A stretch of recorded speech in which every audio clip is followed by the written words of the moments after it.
What's happening, everybody? Justin, Bridgewater's finest on YouTube, Blockbuster_guy on Twitter, fueled as always by the great folks at Nerd Tees, and judging by the success of the last two videos I put up on this channel, you folks are ready to talk some playoff puck, and that's exactly what we are here to do. Welcome to the 2019 NHL Stanley Cup Playoffs predictions.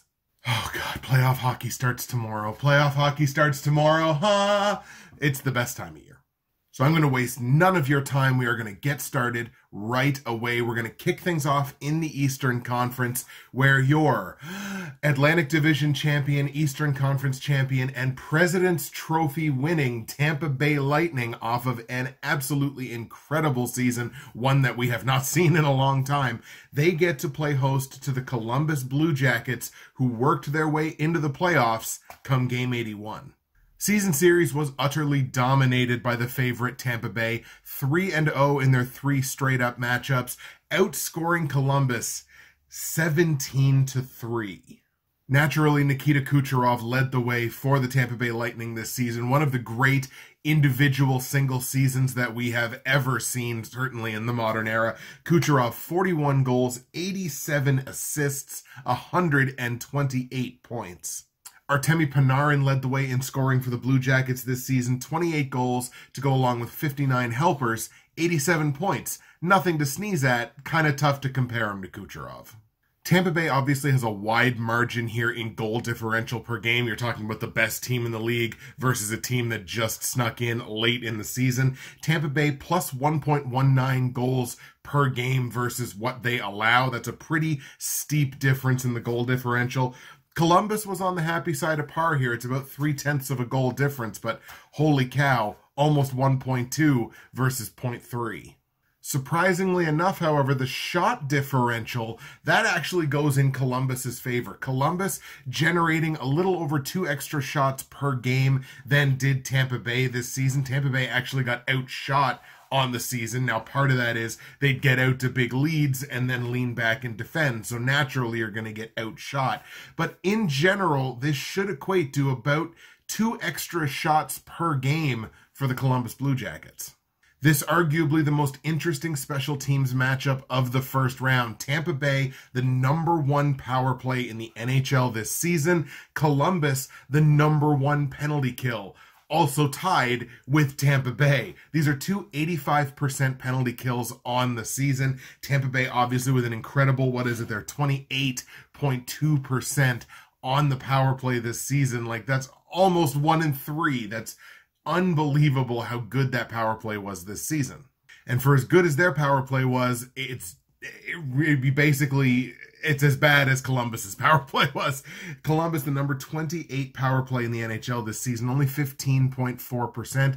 That's going up against the top penalty kill unit.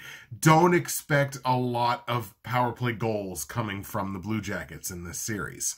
The one thing that I'm doing this season with the predictions that I have not done in seasons past is really trying to look at the advanced stats and the analytics and try to incorporate them a lot more than I have in seasons past. So for the purposes of these predictions, I've looked at face-offs, Corsi and Fenwick, PDO, specifically offensive zone starts, because look, that's where you score your goals. You score your goals in the offensive zone, as well as a combination of hits and blocks that I'm just kind of putting a general umbrella over it and calling it grit, physicality. The advanced stats are actually kind of a mixed bag here. Tampa Bay has the slightest of advantages in the face-off circle by about 0.8% more effective than are the Columbus Blue Jackets.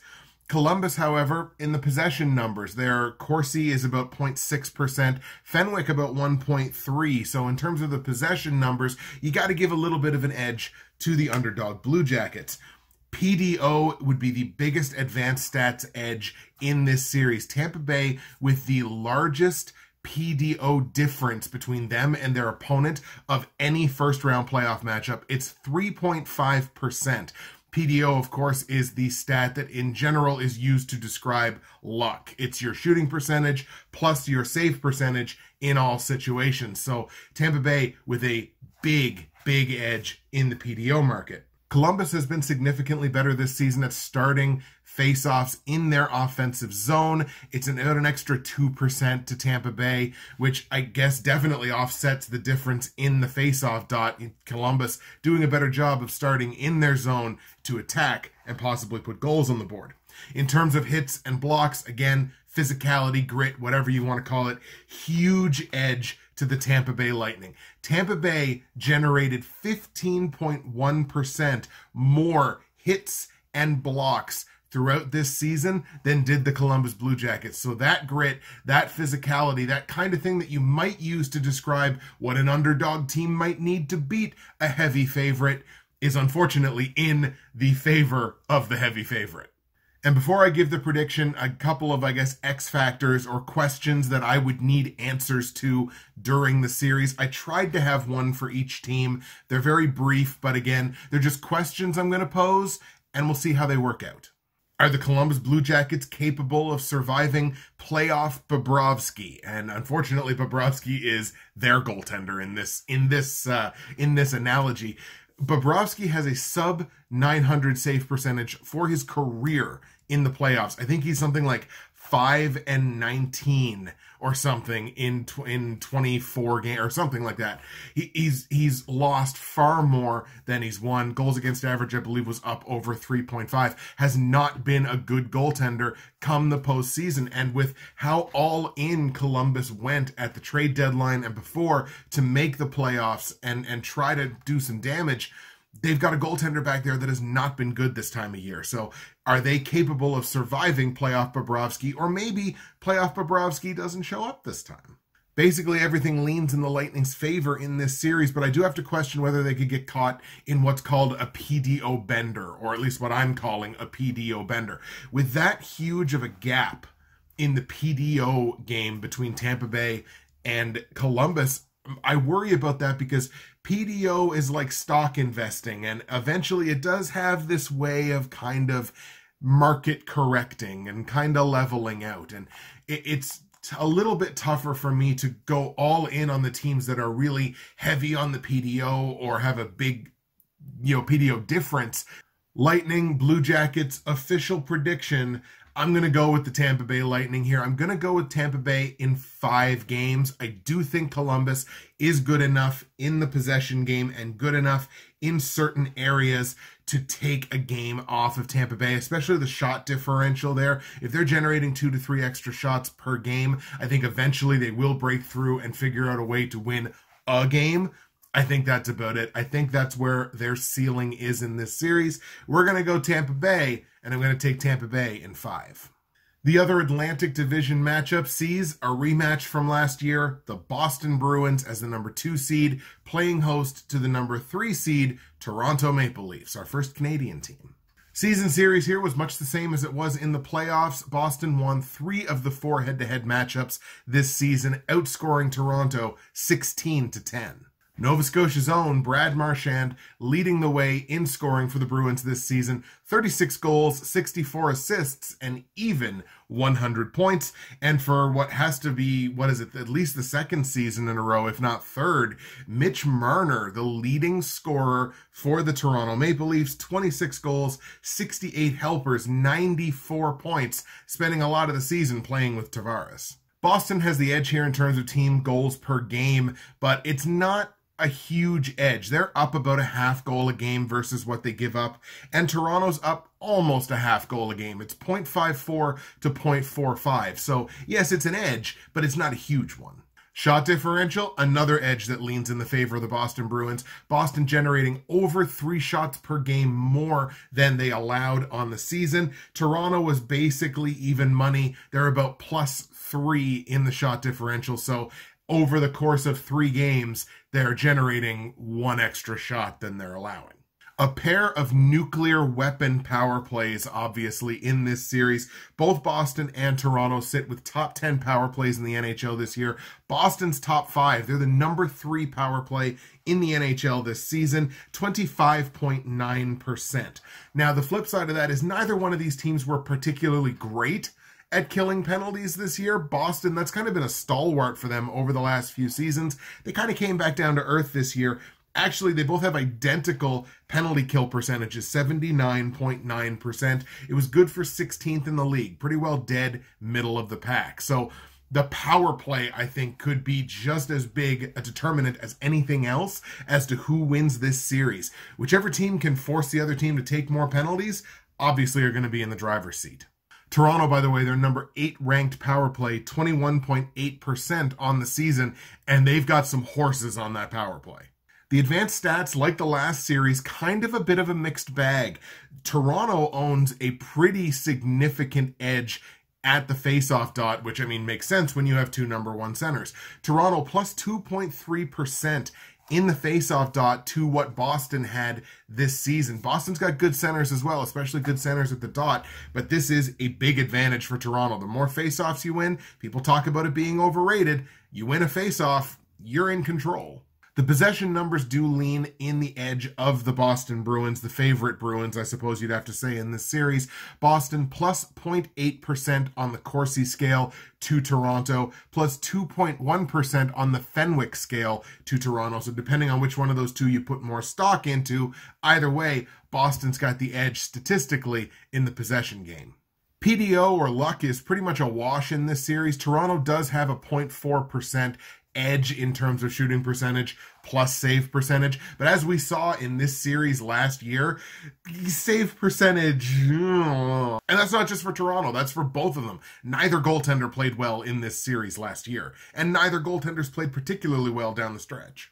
I think the biggest analytical edges, however, go to Boston in terms of both their offensive zone starts. They're plus 2.2% to the Toronto Maple Leafs. If the faceoffs are coming more so in Toronto's end, that's definitely advantage Boston, and certainly in the physicality department. And we talked about this last season, and it's been talked to death. Does Toronto need to get tougher? Do they need to get tougher? Boston's got a 15.5% edge in terms of hits plus blocks. Boston far more willing to use the body to make plays and prevent plays than are the Toronto Maple Leafs. That is actually the largest edge in the East. Boston is not as good as they were last year. I think that's clear. I think if you watched them this season, if you look at the numbers, they're not as good as they were last year. But in my opinion, neither is Toronto. What has really changed for the Leafs? They've added new faces for sure, and this is nothing against John Tavares. I wanted him on my team. This is nothing against Jake Muzzin. I wanted him on my team. Toronto literally got 2 players this year that I badly wanted in Montreal. So it's not about the players. It's about the results. What's really changed? Toronto didn't get as many points as they did this season. Neither did Boston. From last season anyway. They scored a few more goals, but their goal differential was in fact lower than it was last season, which means the defense got markedly worse, like measurably worse from last season to this season in terms of the results. It's either the defense or the goaltending. Pick one. Speaking of the goaltending, let's just take 2 seconds here. This is Freddie Anderson's last 13 games. This is all of his games since the beginning of March. He's only won 6 of them. His save percentage is a very Sergei Bobrovsky-like 8.98. No shutouts. Goals against average, I think, was somewhere in the very high 2s, if not low 3s. He had as many games of 4 goals against or more as he did 2 goals against or less. Frederik Andersen is the most important player on this Toronto Maple Leafs team. He is the most important singular reason why they would win this series. I realize you went out and got John Tavares so that John Tavares could avoid that matchup with Patrice Bergeron in the first round of the playoffs. I get that. I understand it. Or so that Austin Matthews could miss that matchup. One of those two could miss that matchup. I realize that's why you got him. But you didn't do enough to make things any different from last season. Not to me anyway. Boston, Toronto, official prediction. I'm taking the Boston Bruins. One thing will change, however. Boston wins this series, this time, in Toronto. I've got Boston winning the series, and I've got them winning it in 6 games. That would mean they win it in Toronto in Game 6. Toronto won Game 6 in this series last season to send it to Game 7. Doesn't happen this time. I've got Boston in 6 games, moving on to the second round to take on Tampa. We're going to move over to the Metropolitan Division now with the Met Division winning and defending Stanley Cup champion Washington Capitals playing host to the bunch of jerks in Carolina. Season series here was dominated by the Washington Capitals. They were 4-0. However, one of those games did go to the shootout, so in the playoffs, that's continuous overtime. Anything can happen there. But Washington won all 4 matchups, outscoring Carolina 15-9 in those games. No shock here that Alex Ovechkin led the way in scoring for the Washington Capitals. Another 50-goal season. He got 51, in fact, to go along with 38 helpers for 89 points. Sebastian Aho, surprising leading scorer for the Carolina Hurricanes. 30-goal season for Aho in, I think, his third year, something like that. 30 goals, 53 helpers, 83 points. Heck of a season. Both of these teams on the happy side of par in terms of goal differential by at least a quarter of a goal per game. Washington does have a slight edge. They're almost a third of a goal a game, so like a goal every 3 games. It's 0.32 to 0.26, slight edge to the Caps. However, the single biggest edge in terms of shot differential in these playoffs goes to the Carolina Hurricanes. Carolina generating 5.8 shots per game more than they allowed on the season, going up against a Washington Capitals team that in fact allowed 1.1 extra shots per game than they generated. In general, I think this winds up being about a 3 to 4 shot edge per game, on average anyway, to the Carolina Hurricanes. And if they can do that, Carolina's in this thing, man. Got to give the slight edge in terms of the special teams to Carolina as well. Washington, they do have a top 12 power play. Like, their power play was certainly not bad this year. They're coming along at 20.8%. Carolina's got a top 10 penalty kill. 81.6% on the PK this season for the Carolina Hurricanes. And even on the flip side of that, when Carolina goes on the power play, their power play was not great this year, 17.8%. It's only number 20 in the NHL, but Washington inside the bottom 10 in terms of their penalty kill, only 78.9%. They struggled with the penalty kill all year, so even in that, slight edge to the Hurricanes. But I think once you hit the advanced stats, it really starts telling you just how close this series is going to be and just how in it Carolina really is, like I said. In the faceoff dot, Carolina plus 3.3% to the Washington Capitals this season. That is the biggest faceoff edge in the Eastern Conference in these playoffs. Edge Carolina. The possession metrics are not even close. Carolina plus 6% on the Corsi scale to the Washington Capitals and plus 5.4% on the Fenwick scale to the Washington Capitals. That is the biggest edge in the entire NHL in these playoffs. A massive, massive possession advantage to the Carolina Hurricanes. Maybe that's why they call them jerks. Washington does have a pretty significant edge in the PDO department here, plus 2.2% to the Carolina Hurricanes, so Washington could certainly be considered the luckier of the two teams. What did I say earlier about luck? In terms of the offensive zone starts, it goes right back to Carolina in a pretty significant advantage. 2.9%, plus 2.9% to the Washington Capitals in terms of offensive zone starts. That is also the largest such advantage in the Eastern Conference. And in terms of the physicality, where we've seen 2 fairly big percentile differences so far, 15.1% for Tampa Bay and 15.5% for Boston, here's how bloody close these two teams are, Washington and Carolina, in these terms.